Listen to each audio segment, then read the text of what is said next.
What's up, everybody? Hello, hello, hello. Welcome again. Coming to you live once again from my parents' house. We got episode 2 here of the Changavi Aftershow, where we talk everything, well, that didn't make the Changavi show. So, this last week, there was a lot that obviously happened in the world, and your boy had a lot of thoughts just floating around in the brain. I list them all out as I usually do, and I pick the best ones, and I pick the best topics that I think people want to talk about and have a conversation about, and we cut the rest. That's just kind of how life is. But being a content creator, I was like, I have all these useless thoughts. Why can't I use those thoughts in some sort of low stakes manner? So I was like, all right, no research, spitballing, straight from the head, straight opinion. You should, like, if you are writing a research paper and you will come upon this, do not cite this. This is straight opinion. Um, and I was like, all right, why not make it the Changavi After Show where we just, talk about my opinions and let me shoot the shit on what I want to talk about. So I figured, fuck it, why not? So episode 1 was great. I had so much fun doing that. So I was like, all right, let's go full unfiltered thoughts. Episode 2, baby. Bring it. So what have I been thinking about? What were some of the topics that didn't make the list this last week? Okay, listen. This last week was crazy, okay? Because you had so much stuff going on. You had the Peng Shuai, you had the Peng Shuai stuff going on in China, which, by the way, quick update. Let's go through that first, actually. Quick update on the Peng Shuai situation. See, this is valid. This is all legit. So what was it? Today or yesterday with China, and all the time zones, it's tough. But I think it was yesterday. There was video footage released of her alive and well, I presume, doing activities within Beijing, and she was like just partaking in normal things that a person does in society, and this was documented by state journalists. So yes, like she is, like, I'm so happy that she is like alive and well, and that's great. But here's the other thing, and this is like I think where my point of concern comes, and this might be a little tinfoil conspiracy hat, but the narrative that is being put out about Peng Shuai has not come from her directly. This is a narrative that is being put out by state media, by the Chinese media, and by the government of China, not necessarily Peng herself. And that's a problem. That's a freaking problem because I want to hear a statement directly from her. Okay, listen, she was the one that came out and with the social media post deleted within the hour. We didn't see her for 14 days. Now 14 days later, what? We're just expected to like say, "Oh, great, she's back." Like, cool.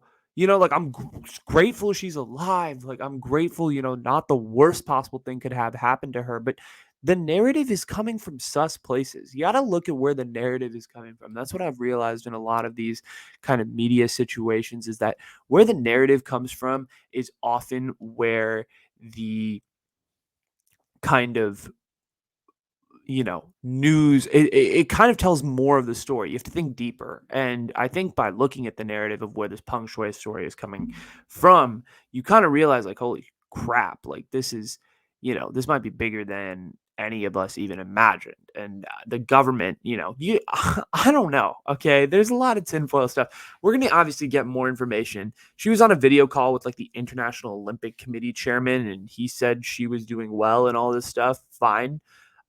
So there's that. But I don't know. The WTA, which is the Women's Tennis Association, has not been able to contact her. Tennis players and friends of hers have not been able to contact her.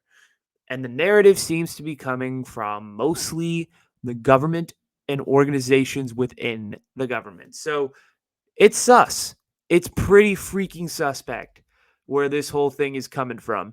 So I'm just saying, all I'm saying is this: you can believe what you want to believe. And I think there are a lot of people out there, particularly the CNNs of the world and all of these, mainstream national media outlets, that are like, oh, the situation has been resolved. Yay.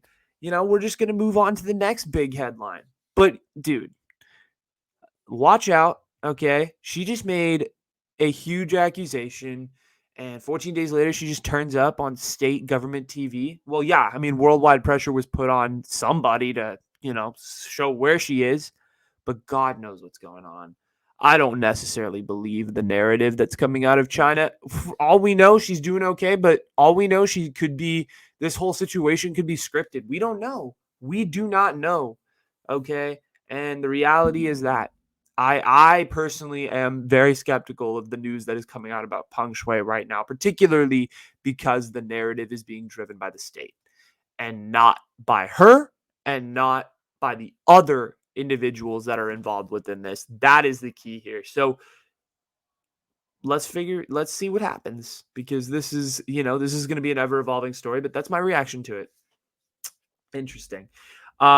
Listen, obviously we talked a lot about Peng Shuai last week. We also talked about Kyle Rittenhouse, and the verdict came out. Obviously he's not guilty, walks a free man. Outrage in this country erupted from particularly the left, and that's cool. But we talked all about the politics and the political implications in this case in the last episode, so I'm not going to really sit here and try to talk to you about that. But what I want to talk about is America really, if you've noticed, and I don't know if this is just in my lifetime, but this could be something that just goes on within, like, that has gone on within America for many, many years. America has an utter fascination with the court. Okay, I'm talking like national, not even like national media. Like, that national media is a modern day concept. Americans in general have always been fascinated with the court. The court has been something that has just, and I think human beings in general. It's, if you think about it, the courtroom is where every single piece of drama unfolds, right? It's the ultimate, like, theater for a writer, for a playwright, for anything. And it's been for thousands and thousands of years. I mean, I have this book right here. Hold on. Give me 5 seconds.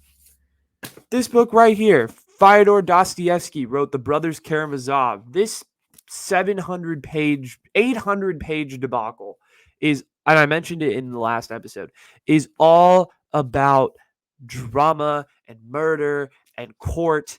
And half of this book takes place in court, with lawyers and with the prosecution and the defense and all of these things. And it is so good. It is so good. It is so good. And my point is, like, courtroom has this weird literary kind of undertone to it, where it's, you know, you're bringing all the big players within a story to kind of tell that story, their side of the story, and basically just argue it out until you reach the point where you have talked about every single little minuscule detail within a specific time period to figure out whether this person deserves to be acquitted for a crime. And I mean, the Rittenhouse thing is, another trial. I mean, a trial that, has been obviously all throughout the news due to the fact that it does have that important context. You saw this with the OJ trial back in the 90s. That, I mean, celebrity trials are not like, you know, like a foreign concept here in America. Like, trials are everywhere. I mean, trials happen every day, but like there are like the big, big trials. And I mean, like, look at Judge Judy and the success that it's had in America. Why is that? Why has Judge Judy had so much success here in the US? It's literally because of the fact that Americans love the courtroom. And I'm not saying that, like, I'm so, like, not with that current. I love the courtroom too. I love the courtroom because of the fact that there is so much at play in the courtroom. There's so much social dynamics. There's power dynamics. There's, different people, different characters, personalities coming at it to literally battle it out to see who gets which way. It's so cool. It is so cool to me. And I understand what people's fascination with the courtroom. But here's what this got me thinking too. This is the ultimate question. I know I've ranted about the courtroom and Americans' fascination and my fascination for it, but here's the ultimate, like, question that surrounds this all. The essential question. Get that pun? Come on. I think the essential question to this whole thing, to the whole court situation, is the whole idea of like how, like, like drama, like hold on. I've literally lost my train of thought. I'm so sorry. My freaking dad is watching a movie outside and it's hella loud. Um, yeah, I totally forgot where I was going with that. But anyway, um, like it's not just America, it's the world. The world is literally obsessed with court. And I mean, Dostoevsky wrote about court in the 1800s. We're still talking about Kyle Rittenhouse in court cases today in 2021. So some things never change. And the human element of drama is something that has continued and will always continue to be present, ever present within society, which is kind of crazy. But yes, I mean, I think the essential question of court, to go back to what I was trying to say, is we're trying to figure out who is wrong. What is the drama? What is the tea? That is the question that we're all trying to figure out. Is like, what is the tea? And that is what courtroom is. Courtroom is a place where you spill all the tea, as the kids say these days, as Gen Z says these days, right? As I say, you spill the tea in court. That's what happens. That's what court is. Anyway, America is obsessed with court. Besides the point. I want to transition to something completely besides court. Okay. I was thinking about this the other day because, Jesus, that movie is loud. Movie theaters are like no longer a thing, right? I've been to one movie in the theaters in the last 2 years. Okay. The fact is simple. It is the mere, like, with COVID, with the pandemic and and basically, the world sort of realizing that, like, why would I pay fucking $15 to go to the movies and then $18 for a fucking large popcorn when I can pop Orville Redboxers at home and, use my 10.99 Netflix subscription a month where I can watch unlimited movies and TV at any time of the day or night. Like, I think people have just realized that movie theaters have lost their value. And so movie theaters have thus just gone to shit. They have become something that is completely, kind of archaic sort of in society. And so with the fact that movie theaters have just kind of disappeared, ratings have also kind of disappeared if you think about it, right? Ratings, I'm talking like, PG-13, rated R, PG. Because, like, dude, who is regulating this? Who is regulating who can watch what? At the end of the day, like, my 5-year-old cousin can hop on HBO Max and click on an episode of Entourage and probably be able to watch it with no, like, restrictions, right? They could, I mean, like, anybody could do it. You don't have to, like, be of a certain age to watch anything at this point. Like, ratings are just a recommendation. And that's my argument. And, like, the thought I was having in my head was the whole idea of, like, ratings are a recommendation in today's society. No one gives a fuck about the whole idea of, oh, like, it's rated R, you can only buy a ticket at 17. You remember, like, way back in the day when you would have to go to the movies and you, like, really wanted to sneak into a rated R movie? Like, Deadpool was rated R when we were in high school.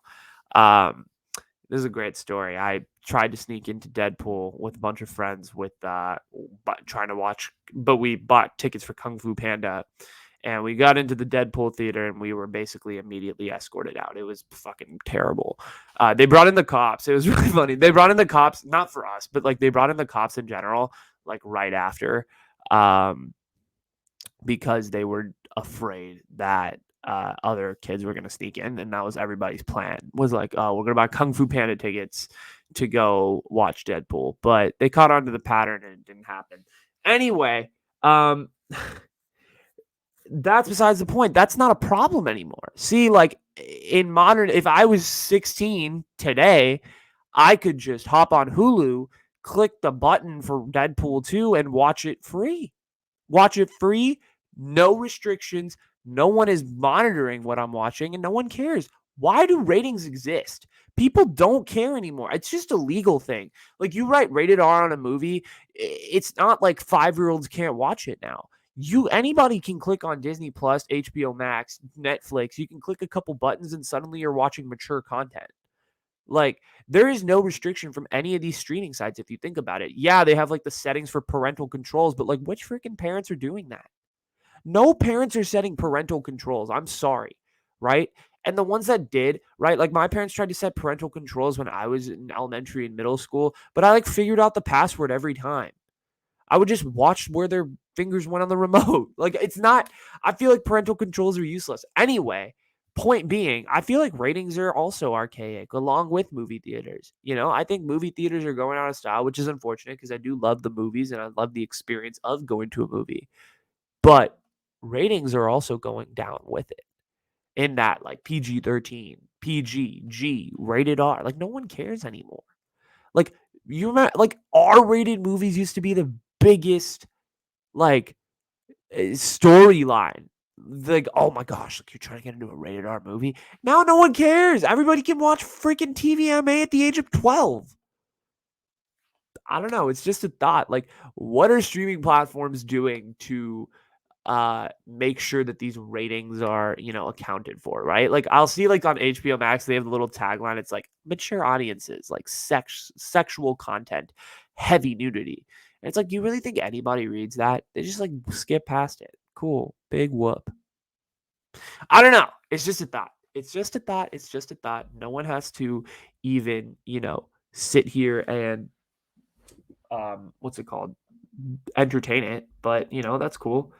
Whatever happens, bro. It is what it is. Anyway, any freaking way, we got more thoughts to get through. We're 17 minutes.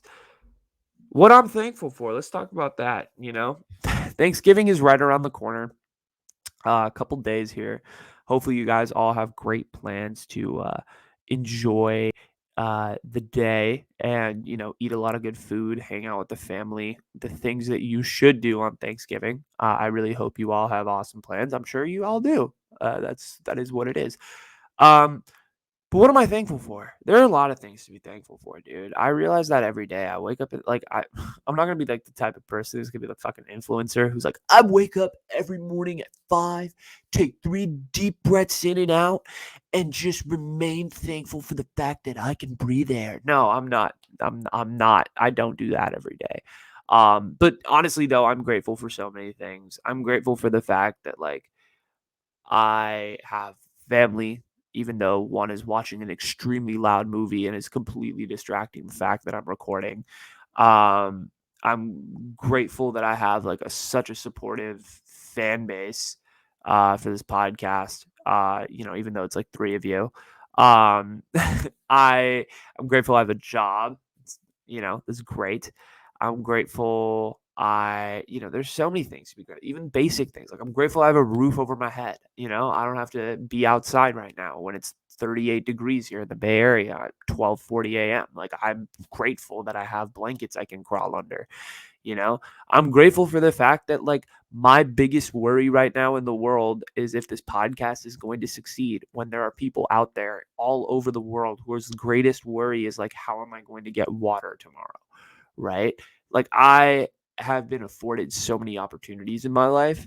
I have been afforded so many privileges in my life. And I think it's important that along with everybody else, who we all have our own unique privileges and we all have our own unique sort of doubts and or drawbacks. And I think it's important to reflect on the fact that it's important to reflect on the fact um, that you may have a lot of privilege. I think as Americans, we all have privilege. I think American privilege is a real freaking thing. You know, I I have parents and I have relatives that come from a third world country, and the way that I have seen them operate and the things that they have gone through to be here in America, and the kind of society, like, not the kind of society, but like the kind of things that they've gone through here in America, like, to make my life better, right? Like, that that is so underrated in my opinion. You don't think of that every day, you know? I mean, when we think of our lives, when I think of my life, I think of myself, right? But there are so many other forces and so many other people at play that are constantly making myself be able to stand on 2 feet every day, right? And I what I've realized, I guess, over this last year is that for me, it's all the basic things that I want to be thankful for. It's not necessarily these complicated, fixtures or anything. It's the fact that I am healthy. It's the fact that I'm relatively happy, right? It's the fact that I have a supportive that I have supportive people in my life, and that is more important to me than anything else, and I can't understate that in any extreme, really, if I'm gonna be honest. So that's cool. But yes, and of course, I'm thankful for everybody that watches this, like and subscribe. Uh, Yes, that's what I'll say with Thanksgiving. Of course, like, there's a whole disclaimer, like, Thanksgiving is this awful holiday because, the Indians and the Pilgrims, and that's some colonialist narrative bullshit, and I agree with that. Um, I think, like, if you're really pressed about the Pilgrims, like, you need to do some self-evaluation. Like, I think there are very few people that are really pressed about the fact that, like, people are anti-Pilgrim, and, all that. I also think there are a few people that really do believe Christopher Columbus is a good guy, which, like, dude, just read history. Um, but no, I mean, again, like, I don't think Thanksgiving in America, or particularly with, like, Americans, necessarily resonates. Like, I am not like, oh my gosh, it is all about the Native Americans and the Pilgrims. Like, I've never thought of that. Like, when I thought of Thanksgiving, like, even from the time when I was 5, 6, 7 years old, it was always about, oh, why taking time to reflect, like, who am I grateful for, why am I grateful for them, how can I show appreciation, right? So that's what I've always thought of Thanksgiving as. So that's cool. And there's obviously a lot of things to be thankful for and grateful for, and I hope you guys spend some time reflecting, but also spending time with the people, and spending time and showing your appreciation for who you're thankful for in various ways. That's all I got there. Do I think I could be a celebrity? That was a horrible transition, but do I think I could be a celebrity? I think I could be a celebrity. I don't like. I think, like, I don't think I would be able to, like, handle the type of shit that, like, celebrities go through. The whole, "Oh my god, like, that's so and so, and I need his autograph or her autograph or their autograph, and, like, I blah blah blah blah blah," right? Like, it's just so much freaking work. And like, I work mentally, I mean, because I feel like, it's cool, right? You get to attend all these cool events, you have access to so many things. But mentally, being a celebrity must be so fucking draining. Like, I would look at myself in the mirror and genuinely be like, every day, like, dude, how many fucking people are gonna ask for my picture or my autograph? And, like, and I know there are a lot of people out there that are looking at me like, dude, like, fame is amazing. Like, but, like, think about, like, would you be able to handle fame? Like, look at yourself honestly in the mirror right now, at whatever age you are. Like, do you think like, if you were to walk out and be the most famous person in Los Angeles right now, today, you think you'd be able to handle it? I think there are a lot of people here that would probably shake their head no. I would probably be amongst that crowd. If you could handle it, then shout out to you, dude. Like, you deserve all the credit in the world. Not a lot of people could do that, so good on you. Um, but do I think I can be a celebrity? Fuck no. I mean, I'd watch the D'Amelio show and I just see, like, these poor girls, like, having to go through so much. Um, Jeez, like, that must suck. Like, I get 2 hate comments, and, like, not gonna lie, they live kind of rent free in my head for a little bit, right? But I can only imagine what, like, the D'Amelio twins, who, like, get 100 trillion hate comments a day, or maximized 100 for a million from what I get every single day. There's, like, new ones too. that must suck literal shit. Like, I would just cry myself to sleep if that was the case, you know? Uh, it's not easy. And, like, people who say, "Oh, like, dude, fame is so overrated. Like, you just have to be able to handle those situations." Like, I would really like to see people try. I would really like to see people attempt to be Charlie D'Amelio for a day and just take on all the hate and all the comments, and then I think you'll have some realization. It's the whole idea of like stepping into someone's shoes. Uh, You know, it's an interesting thing to think about, but I mean, shit. Like, I don't know. I don't know if I'd be able to be a celebrity if I'm gonna be honest. So, whatever.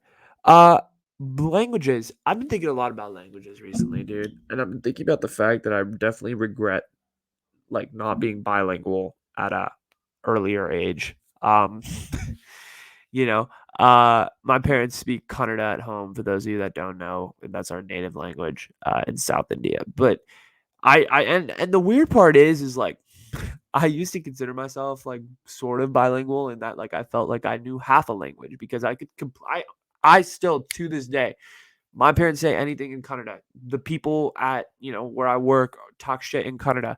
I understand everything. I can understand the whole language. Like it comes second nature, but it's weird that like I can speak at such a limited level. My level of being able to speak Kannada is a very, very limited level.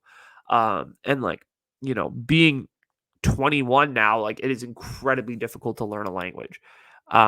But learning, I mean, like, listen, I learned Spanish when I was what, 13, 14, and in high school. Like, so I'm decently okay at it. Like, I think I can do it, but it's a lot of work. And particularly since you're learning it in your native language of English, like, it's like, gosh, like, it's a whole separate concept. But dude, bilingualism is the best. For people who are bilingual, like shout out to you because or just bilingual, like have been bilingual throughout their lives, like shout out. Like I mean, I am now, but like shout out to you for being bilingual. That shit is not easy and it's also like great to just have that second language in your back pocket because language is connection at the end of the day. Language is your way of like, you know, being able to connect with different people in different parts of the world, which like you otherwise would probably not be able to, if you did not understand the language. And it's super cool to be able to like, if you like, I I just remember like, you know, I just think it's so cool. Like we live in obviously I live in a very majority Asian suburb. And the fact we have Indian grocery stores every block is, very unique to where I live.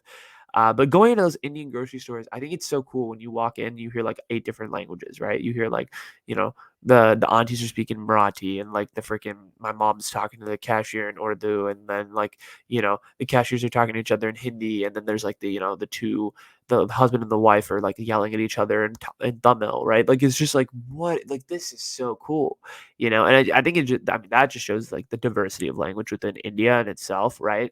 And like the fact that like most of our Indian parents know like 4 to 5 languages because of the fact that they're just you're surrounded by so many, you just pick them up like this. It's like oh, like they're so lucky. Shout out to them. But no, it's super cool that like and like I don't and I think like earlier in life I would just take my language skills for granted. I really wish when I was younger I'd just learn as many languages as I can because language is the ultimate way to connect. It's the ultimate way to just be able to be like this is what it is, right? And I think I do know quite a few languages. I know quite a few like I can't say I know quite a few languages. I say like I know parts of every like a lot of languages. And I wish that I had the ability to be fluent in all of them and just be like mother tongue and just sing in 5 different languages. That would be super cool. If people who are speak that many languages are sick, and y'all deserve a lot of praise because it is not easy to be able to handle all that in your brain. Uh, yeah, and I know like maybe 3.5 languages tops. No, I can't even say that. I know 2.5 languages. Anyway, dude, what I've realized honestly is like framing is everything. Like I feel like the way that you present an issue is the way that people are going to react. In that, like, I can say something, I can be like, yo, this guy is blah, blah, blah, right? Like, I could be like, you're full of crap, versus if I tell someone, I'm like, yo, they're not the best, but they are like, yo, they really have a lot to work on, right? Versus like, you're full of shit. Just the way that like people frame language can really go a long way, is what I realized. I think words can just greatly, like the way you describe a situation can really go a long way in helping or damaging yourself. I feel like it happens all the time. I feel like there are a lot of individuals out there who frame issues or frame things in a very specific way, and it allows them to advance further. I think this is why politicians are so great, because they're the best at framing things, right? Like the way I would give a speech if I was Joe Biden about the infrastructure bill is like, oh my gosh, like the Republicans are such fucking bitches and they spend all this time, like, doing this, that, and the other. But what Joe Biden is like is, even though the Republicans had a reluctance to work with us, we really came together and found a way to sign this infrastructure bill that is going to work for the citizens of our country, right? Like just shit. Like you frame that differently, it's completely different, right? Like the way, and like that's got me thinking about my show. And like if I frame something differently, right? If I don't have this unfiltered conversation and I sit here and I don't swear, um, would I come off as more professional? Would I come off as more professional if I just held this show right now and I didn't have any of the F bombs, any of the assholes, any of the B word bumps, whatever, right? Like none of those. Would I come off as a more educated linguist in the way that I'm communicating? Or would you prefer me just, being myself, swearing, every so often and, shooting it uh, with you guys, like with you guys being more casual rather than, me being more of a professional, kind of talking through these issues in a systematic sort of way. That's what I'm saying that's what I'm trying to realize is like framing is truly everything if you think about it. And, I'm trying to work on like when is the appropriate time to frame and when is it like, all right, let the frame down, like shoot the breeze and just kind of say what you need to say. It's a very interesting concept if you think about it. Yeah. But people have really been all up in arms about abolishing Greek life recently. I feel like this is a new movement that I've seen really form on Instagram. It's something I've wanted to talk about for a while on the Changavi show, but I really haven't gotten the chance to. Um, I posed a question about it. People seemed to be, relatively more in the pro of like keeping Greek life. That's probably because of the fact that I held a poll on my personal Instagram where a lot of my friends are, in Greek life or involved within sororities, et cetera, et cetera. So the poll's probably pretty biased, but it's interesting. I don't really have a stake in this issue because I'm not someone who's heavily involved in that field of thinking. But I really do like, see the value in Greek life and that like they are organizations that do community service that, bring people together. You can have friends, you can party, you can do all this stuff. Um, but like obviously there are issues on several big college campuses of like particularly in fraternity and sorority parties that there is a lot of sexual assault, there is rape, that there is, roofied drinks, whatever it is. There's a lot going on. And would abolishing Greek life like completely eradicate this issue? That's my thing. Is like, and I don't think the answer is yes. I don't think you can definitely say yes to the fact that Greek life would eradicate all of these issues from the surface of the earth. I don't think you can sit here and say like sexual assault cases would just disappear like no other if Greek life parties were. Would they greatly curtail it? To a certain extent, maybe. Maybe you're not, but when this is also college, don't you think that like college kids would find a way to throw big house parties and this stuff would still happen? Just, not within, sort of university official sponsored events type stuff. Like, I don't necessarily like, I'm confused. I'm genuinely confused. Like, eh, why do people want to abolish Greek life when, like, it probably is going to happen anyway at some other big party?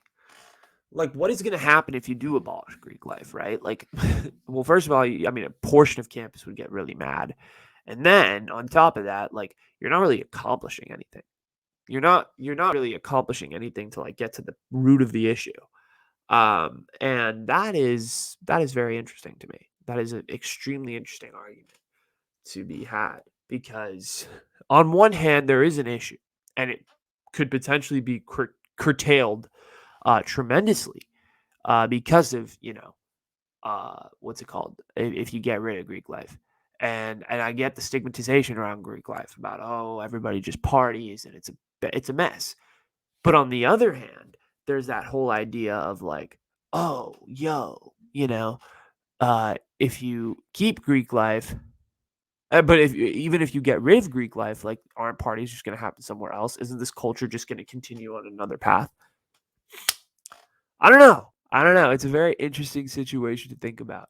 Uh, that being said, though, I mean, I've never have attended a school with big Greek life, so I don't really have that great a perspective on it. But I want to finish this with one last topic real quick. Um, I was thinking about this today actually, and I was like, damn, if there was one musician throughout any time period, any place, any moment that I could see live, who would it be and why? And I was thinking about it and I was really reflecting. And I know there are a lot of rock fans that would probably just be like, yeah, I'd go to Live Aid in 1985 when Queen just had the greatest concert of all time, arguably at Wembley Stadium. I get that. That's a, fine argument to have. But I think the one musician I've always wanted to see live, and I think I would really, just pay a lot of money to go back in time to be able to, you know, be in a theater watching this guy is Michael Jackson. Michael Jackson, my God. I've seen videos of this man live in concert, and he is a absolute demon in that, like, he is just so good at what he does. This dude was one of the best musicians of all time for a reason. Like, his energy on stage, the way he, like, carried himself, the way he would sing his songs, like, it was loud, it was crazy, it was, people would, like, cry and, like, pass out just because of the fact that, like, it was Michael Jackson performing, and just, like, his voice Michael Jackson is one of the most naturally talented singers on this planet has ever seen, and this planet will probably ever see. This dude, Michael Jackson, is ridiculous. Some of the notes that this man is able to hit and some of his songs, it's just like beyond me, right? Whitney's the same way. Whitney Houston, one of the most naturally talented vocalists I've ever heard in my lifetime. Unfortunately, both gone too soon. But dude, MJ is a freaking he's phenomenal. And I getting to see like prime MJ in like 1995 at like the Astrodome in Houston or like, some or like Madison Square Garden would just be phenomenal. I can't even imagine just the energy that would be at that concert. I mean, I know the tickets would probably be hella expensive, though they would probably be like 300, 400 to even get in. Would it be worth it though? I think it would be 100% worth it just to sneak in, just to even have the worst seat in the house, but to be a Michael freaking Jackson and his peak when he's just singing, I got that thriller. Oh yeah. Oh yeah, I would pay a lot of money to go see that live.